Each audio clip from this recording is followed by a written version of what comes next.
15 years of search and rescue on Mount Baker didn't prepare Amy for what she found in the snow that December evening. Welcome to the Nightmare Maestro's archive, where tonight we learn that the most innocent winter traditions can become deadly traps in the wrong hands. Amy Wilson knew winter rescues better than anyone else on the Mount Baker search and rescue team. 15 years of service had carved the terrain into her memory like the wind-sculpted ice formations that crowned the mountain's peak. Every crevasse, every treacherous slope, every deceptive snowbank that could swallow an unwary hiker, they were all mapped in her mind with the precision of a topographical survey. But something about tonight's emergency call made her stomach clench in a way she hadn't felt since her rookie days. The dispatch came through just as the winter sun began its early retreat behind the mountains, painting the snow-laden clouds in ominous shades of purple and red. A woman had been spotted wandering along the eastern ridge, displaying clear signs of hypothermia. The report described her wearing only light winter gear, a fashion jacket, jeans, casual boots. No hat, no proper gloves, no survival equipment. The kind of tourist mistake Amy had seen claim too many lives. But it was the dispatcher's voice that set off warning bells in Amy's head. Marco was a veteran, his calm demeanor legendary among the rescue teams. Tonight, though, his words carried an edge she'd never heard before, a subtle tremor that spoke of something beyond the usual emergency. "The woman keeps talking about her daughter," he'd said, his voice tight. "But here's the thing, Amy. No one's reported a missing child. And the hikers who found her? They swear she was alone when they first spotted her. Then she just vanished into the woods before they could reach her." Amy methodically checked her rescue gear as she processed this information. Emergency blankets, first aid kit, extra hand warmers, satellite phone, GPS unit, each item verified with practiced efficiency. The temperature was dropping fast, and the forecast warned of heavy snowfall approaching from the northwest. Time wasn't just running short, it was their enemy. As she shouldered her pack and headed out to the waiting snowmobile, Amy caught a glimpse of her reflection in the rescue station's window. The hallway lights cast harsh shadows across her face, making her features look gaunt, almost skeletal. For a moment, she barely recognized herself. A shiver ran down her spine that had nothing to do with the bitter cold seeping through her insulated gear. In all her years of service, she'd learned to trust her instincts. And right now, every fiber of her being screamed that this wasn't going to be a routine rescue. The snowmobile's engine roared to life, its headlight cutting a pale swath through the gathering darkness. As Amy guided the machine toward the eastern ridge, the first heavy snowflakes began to fall, thick and silent as ash. Behind her, the rescue station's lights dwindled until they were swallowed by the swirling white, leaving her alone with the growing storm and the inexplicable sense that something was waiting for her up on that mountain. Something that knew exactly how to use the winter's deadly beauty as its hunting ground. The woman's trail wasn't hard to follow despite the intensifying snowfall. Her footprints told a story of disorientation, meandering in circles, doubling back, occasionally stopping completely, as if their owner had forgotten where she was trying to go. Classic hypothermia behavior. Amy had seen it countless times before. As the cold seeps in, the mind begins to fail, judgment crumbles, and even the most basic survival instincts start to short-circuit. The beam of Amy's heavy-duty flashlight caught movement ahead, a dark shape huddled against the base of a massive pine tree. As she approached, the figure resolved into a woman in her early 30s, shivering violently in a light winter jacket that would barely qualify for a cool autumn day. Her jeans were soaked through, and her feet were clad in fashionable ankle boots that belonged on city streets, not mountain trails. But it was her eyes that made Amy's breath catch, wide, glassy, and filled with a terror that went beyond mere fear of freezing to death. The woman's lips moved constantly, forming the same words over and over. "She's making angels. My baby's making angels." Her voice was barely a whisper, each word carried away by the wind almost before it could form. Amy knelt beside her, already pulling emergency blankets from her pack. The woman's skin was dangerously cold to the touch, her pulse rapid but weak. Paradoxical undressing, another telltale sign of severe hypothermia, was evident in the unzipped jacket and missing gloves scattered nearby. "I'm Amy with Search and Rescue," she said, keeping her voice calm and clear as she wrapped the reflective blankets around the woman's trembling form. "Can you tell me your name?" The woman's eyes focused on her for a moment, a flash of lucidity breaking through the hypothermic haze. "Rachel," she managed. "Rachel Mills, please, my daughter." Amy's practiced gaze had already swept the immediate area, noting the conspicuous absence of any child-sized footprints in the fresh snow. "Rachel, are you saying your daughter is out here too?" The question seemed to trigger something in Rachel. Her hand shot out from beneath the emergency blanket, pointing deeper into the darkening forest with surprising strength. "She's making angels," she repeated, her voice suddenly stronger, edged with desperation. "He's making her make angels, smaller and smaller and smaller." Amy's flashlight beam followed the direction of Rachel's pointing finger, cutting through the curtain of falling snow. The light caught something that made her throat constrict. A perfect snow angel imprint in the fresh powder, every detail pristine, despite the steady snowfall that should have filled in any tracks by now. The shape was clear and precise, as if it had been stamped rather than created by a child's playful movement. And there, just visible at the edge of her light's reach, was another one, and another beyond that. A trail of snow angels leading deeper into the wilderness, away from any marked trails or safe zones. Each one seemed smaller than the last, like a macabre set of nesting dolls pressed into the winter landscape. As Amy radioed for backup, she noticed something that made her blood run cold despite her insulated gear. Parallel to the line of snow angels, barely visible in the growing darkness, ran a second set of footprints, adult-sized, not wandering or searching like Rachel's tracks, but methodical, purposeful, the stride length never varying, each step placed with careful precision alongside the angels. The snow angels stretched before Amy like vertebrae of some massive winter creature, each impression unnaturally pristine in the heavy snowfall. She'd expected the edges to soften, the details to blur, but each angel remained razor-sharp, as if carved into the snow moments ago.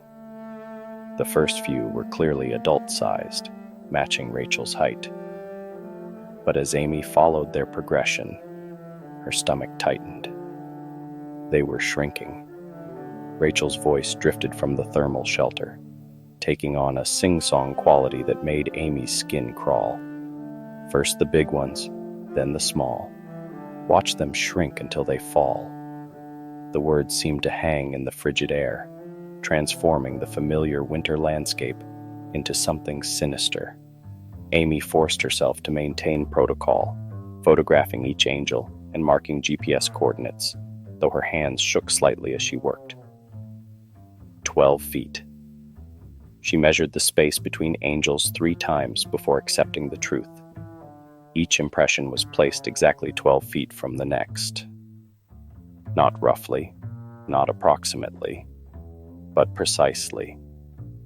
No child's random play could maintain such spacing. No panicked parent would stop to create such perfection while searching for a lost little one. The parallel footprints told an even more disturbing story. where Rachel's tracks showed the chaotic wandering of hypothermia, these steps never wavered. They stopped at each angel's head, lingered for the same duration. Amy could tell from the impression depth, then continued with mechanical precision. The pattern spoke of practice, of refinement, of countless repetitions perfected over time. Her light caught something half buried in one of the angels, a flash of red that stopped her breath. Kneeling, Amy brushed away powder snow to reveal a small thread of red yarn, the type used in children's winter hats. The discovery triggered a cascade of memories. 3 years ago, the Anderson case. A family of hikers vanishing on this same slope, leaving only their daughter's red cap behind. The investigation found no footprints, no signs of struggle, as if the winter itself had swallowed them whole. Rachel's mumblings grew louder, more urgent. He made her do it, over and over, smaller and smaller. Amy's radio crackled. Backup was still 15 minutes out. Protocol said, wait. Experience said, wait. But that red thread whispered of other missing children, other families, other winters. And the snow kept falling, trying to erase what little evidence remained. Night transformed Mount Baker into a maze of shadows and swirling snow. Familiar landmarks twisted into grotesque shapes by darkness and growing wind. Amy's flashlight beam seemed to thin with each step forward, as if the darkness had substance, weight, hunger. The snow angels continued their relentless progression, each one a few crucial inches smaller than the last. The methodical nature of the scene had shifted from unsettling to obscene. These weren't memorials of childhood joy. They were calculated instruments of psychological manipulation. Amy's training in victim psychology bubbled up. Humans instinctively search for patterns, find comfort in repetition. A series of snow angels would draw a child forward through simple curiosity, but their gradually diminishing size, that would trigger a parent's deepest fears, creating an irresistible compulsion to catch up, to reach what appeared to be their shrinking child before it was too late. Her radio spat fragments of voice through increasing static. Multiple cases, similar pattern, dating back. The transmission dissolved into white noise as Amy moved deeper into the mountain's radio shadow. The backup team's words confirmed her growing suspicion. This wasn't isolated. This was a hunting ground. New details emerged as she continued forward. A pink hair ribbon frozen into one angel's wing. A plastic charm bracelet half buried at another. A single mitten, decorated with faded cartoon characters. Each item placed with deliberate care, breadcrumbs marking different children's final journeys. The parallel footprints never showed surprise or hesitation at these items. Their owner had placed them there, building his grotesque gallery one piece at a time. The wind carried Rachel's voice from the distance. He knows what calls to them, what makes them follow. Amy's light caught movement ahead, fresh snow cascading from a branch despite the lack of wind. Her beam darted through the trees, seeking the source. For a moment, she thought she saw a figure watching, analyzing, measuring her progress along his carefully crafted path. The same way he'd watched others before her. The realization struck with physical force. She wasn't documenting a rescue scene. She was walking through a killer's art gallery.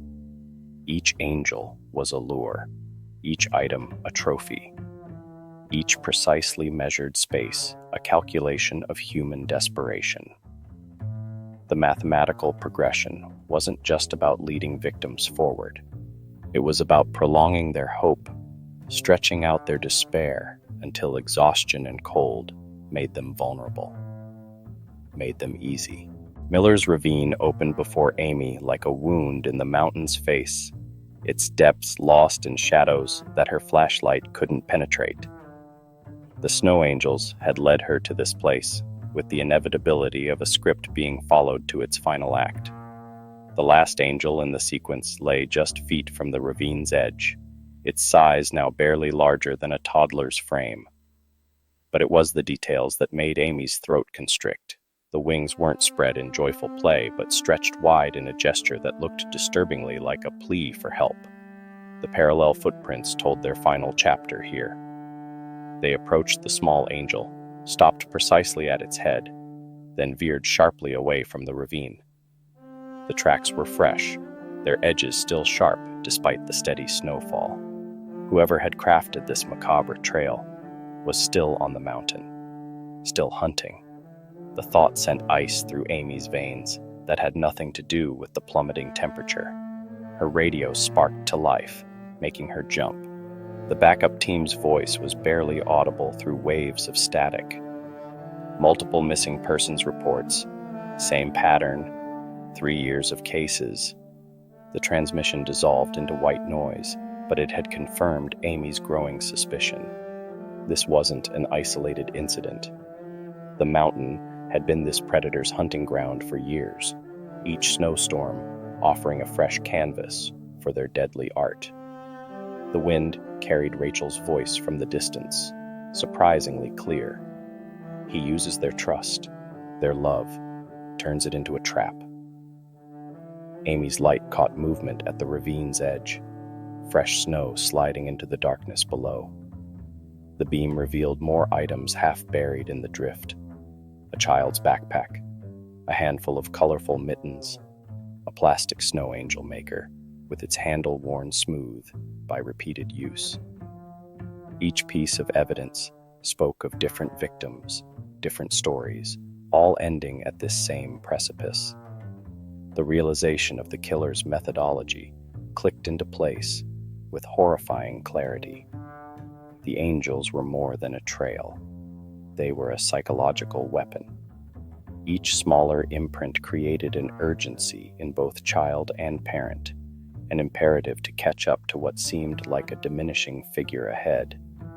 The precise spacing maintained hope, always keeping the next angel just visible enough to draw victims forward. And the ravine wasn't just a disposal site. It was the final stroke in a canvas painted in human desperation. Amy's years of rescue experience screamed at her to retreat, to wait for backup, to follow protocol. But something caught her trained eye. Fresh snow falling from a nearby pine branch without wind to disturb it. Someone was watching. The beam of her flashlight darted through the darkness, catching a shadow that seemed too solid, too purposeful in its stillness. A figure stood half hidden behind a massive tree, methodically packing snow into what looked like a child-sized snow angel maker. The figure didn't flee when her light found it. Instead, it turned slowly, deliberately, revealing a face as blank and cold as the surrounding snow. A man, unremarkable in his winter gear, could have been any hiker or ski enthusiast. But his eyes held the same mathematical precision as his snow angel trail, calculating, measuring, analyzing her potential as either threat or opportunity. His voice, when it came, carried the practiced warmth of a practiced predator. "Are you lost? I'm a local guide. I've been tracking a missing girl, making such lovely snow angels, but wandering too close to dangerous areas." He held up the snow angel maker, its metal surface gleaming dully in her flashlight beam. The tool looked professional, custom-made, with adjustable wings and gradual size settings. A dedicated instrument for creating the perfect lure. "Children love angels," he continued, his tone pedagogical. "Parents love following their children. Fear and desperation make them forget everything they know about survival. They'll follow the angels for hours, fighting cold and fatigue, hoping each next impression will lead to their child. By the time they reach the ravine, they're too exhausted to think clearly, too desperate to question, too numb to fight. When Amy finally cornered him near the ravine, she found him sitting calmly in the snow, his custom-made angel maker laid across his lap. But something was wrong. His lips were blue, his movements sluggish. Advanced hypothermia. He'd been out here for hours, waiting. Perfect timing, he said, his voice barely a whisper. I was afraid you'd be too late. His breath came out in weak puffs of vapor. The others needed to see it happen. They needed to watch. Amy's flashlight beam caught movement in the trees, multiple figures standing motionless in the darkness, watching. Her radio crackled with approaching rescue teams, but the figures didn't flee. The killer's laugh turned into a wet cough. You think I chose this mountain because it's remote? No, I chose it because it has a perfect view. He gestured weakly at the surrounding watchers. My students. They've been studying my technique for years, learning the precise measurements, the perfect spacing, the exact reduction ratio that triggers parental panic. His voice took on a teacher's pride. Each one has memorized the design specs for the angel maker, the mathematical progression of size reduction, the psychological timing of item placement. Another cough. Some are architects, some are engineers, some are just artists. But they all understand the beauty of what we create. You're delirious, Amy said, but her skin crawled as the figures stepped closer. In the beam of her flashlight, she caught glimpses of their faces. Ordinary people, the kind you'd pass on the street without a second glance. Why do you think Rachel keeps returning to the mountain? The killer's voice grew fainter. She's not trying to warn people about me. She's trying to warn them about what's coming, because she saw them all that night 3 years ago, watched them take notes on her family's final moments, learned too late that I was never working alone. The backup teams found Amy alone with a corpse, no sign of the watching figures.